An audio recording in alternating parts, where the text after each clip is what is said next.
Japan. Clean streets, bowing strangers, vending machines on every corner. A country so disciplined, so polished, that millions of people around the world dream of living there. But behind that perfect surface, something else is happening. Something the travel blogs don't show you. Something the Japanese themselves rarely talk about. Because in Japan, there is one rule above all others. Don't cause trouble for others. And that one rule is quietly destroying people. The Japanese call it meiwaku, the deep social shame of being a burden to those around you. From childhood, every Japanese person learns it. Don't be too loud. Don't stand out. Don't ask for help if you can handle it alone. Don't show weakness. Don't make others uncomfortable. It sounds like discipline. It sounds like respect. But push it far enough, and it becomes something else entirely. Today we're going into 3 layers of Japanese society that most people never see. 3 worlds operating right beneath the surface of one of the most admired countries on earth.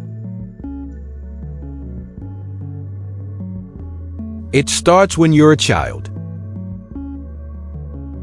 In Japan, schools are not just places of learning.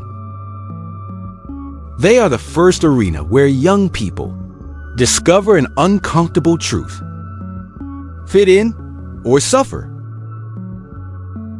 The Japanese word is Ijime. It doesn't translate cleanly into English. Bullying is too simple. What Ijime describes is something more organized, more systematic, and in many ways more cruel. It isn't one kid hitting another behind the school building. It's an entire class deciding silently, collectively, to erase someone. They stop responding when the target speaks. They move their chair slightly away. They leave them out of group chats. They make eye contact with everyone in the room, except one person. For weeks, sometimes months, sometimes years. And the teachers? In many documented cases, they know. They see it. And they do nothing. Because involving themselves would mean conflict. Conflict creates meiwaku. And meiwaku is unacceptable. When things escalate, when a student finally reaches a breaking point, and something goes wrong. Schools have been documented destroying records, pressuring families to stay quiet, and rewriting internal reports to protect institutional reputation. The child disappears from the story. The school moves on. But let's say you survive Ijime. Let's say you push through 12 years of school, graduate, get into a company. You made it. Now the real pressure begins. The Japanese have a word for it, Karoshi. Death from overwork. This is not a metaphor. This is a medical and legal classification in Japan, a cause of death recognized by the government. Where a person works themselves into collapse. Employees routinely log 100 to 120 hours per week. Not because the job requires it, but because leaving before your manager does is considered disrespectful. I'm tired is considered weakness. Taking your full vacation days marks you as someone not committed to the team. So they stay. Night after night, they sit at their desks, sometimes doing nothing, just waiting for the signal that is acceptable to leave. Some drink coffee to stay awake. Some take brief naps in the bathroom. Some never make it home. There are documented cases of workers collapsing at their desks, of people in their 20s and 30s, young, healthy people suffering strokes, heart failures, and complete mental breakdowns, because the social cost of saying, "I need to stop," was higher than the physical cost of continuing. When someone dies from Karoshi, companies sometimes send a formal apology. To the family, they use careful language, measured words. They almost never say it was their fault. And the ones who don't die from overwork, who can't handle it but also can't speak up, sometimes choose a third option. They disappear. In Japan, there are an estimated million people who have completely withdrawn from society. They are called Hikikomori. They live in their bedrooms. They don't go to school. They don't go to work. They don't see friends. In many cases, they have none. Some haven't left their rooms in months. Some in years. A few in over a decade. Their families don't force them out, because in Japanese culture, confrontation is uncomfortable. Conflict causes meiwaku. So instead, parents slide meals under the door. They knock softly and leave without waiting for an answer. They pretend to the outside world that everything is fine. Because to admit your child has withdrawn from life would be a source of deep family shame. 1 million people living in silence, in rooms, in a country that pretends they don't exist. When a society creates this much pressure, when it tells people to endure without speaking, other things move in to fill the empty space.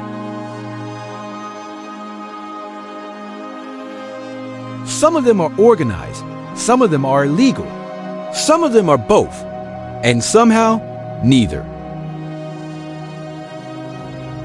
Japan's most famous criminal organization, the Yakuza, is something most countries in the world would find difficult to believe. They have offices, real offices, with signage on the door, business cards with the organization's name, an emblem printed on them. They attend disaster relief efforts. They show up with supplies after earthquakes. They run businesses, construction, entertainment, finance, that operate openly and legally. And the Japanese police largely leave them alone. Not because they lack the power to act, but because the Yakuza have historicalized a function, keeping smaller, more chaotic criminal elements under control. They operate as a kind of shadow system of order. Everyone knows they exist. Everyone knows what they do. And for decades, Japanese society reached a quiet arrangement. We won't look at you too closely. You won't make things too messy. The lines between the criminal world and the legitimate world in Japan are not lines at all. They are gradients.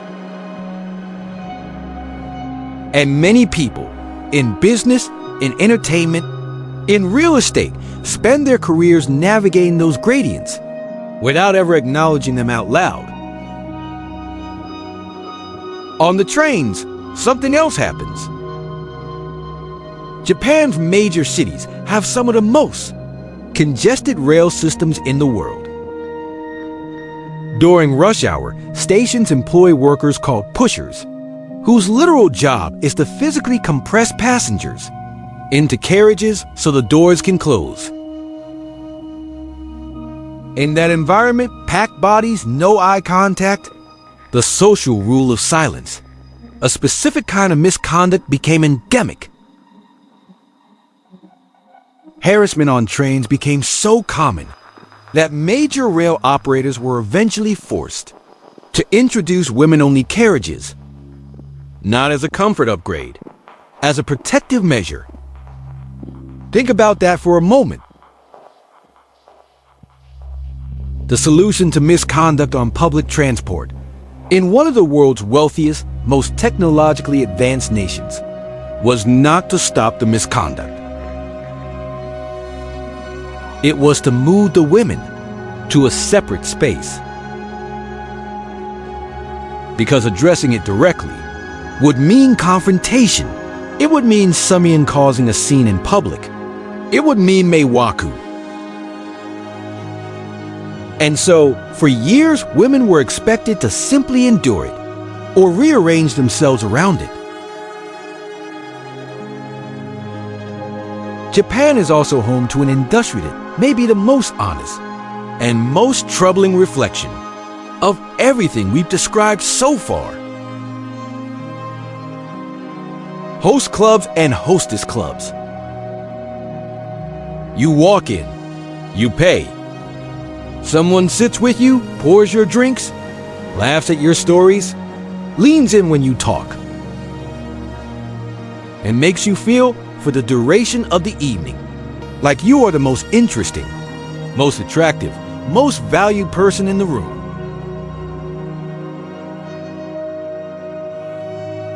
It is companionship as a service, emotional connection, purchased by the hour.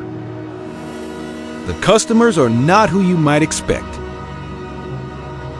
They are ordinary people, office workers, salarymen, women who spent the day being invisible at their jobs. People who have no one to talk to. People who have forgotten what it feels like to be seen.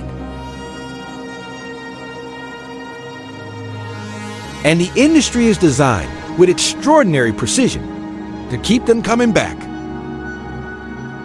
The most skilled hosts don't sell alcohol. They sell dependency. They remember your birthday. They text you on hard days. They make you feel that without them, without this place, something will be missing. Some customers spend the equivalent of thousands of dollars a month. Some go into serious debt.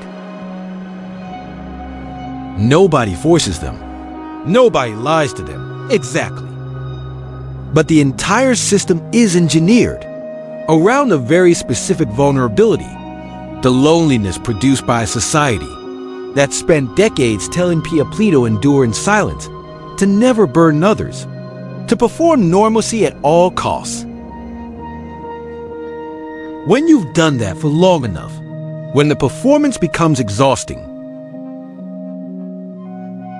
you will pay almost anything to be somewhere that lets you drop the mask.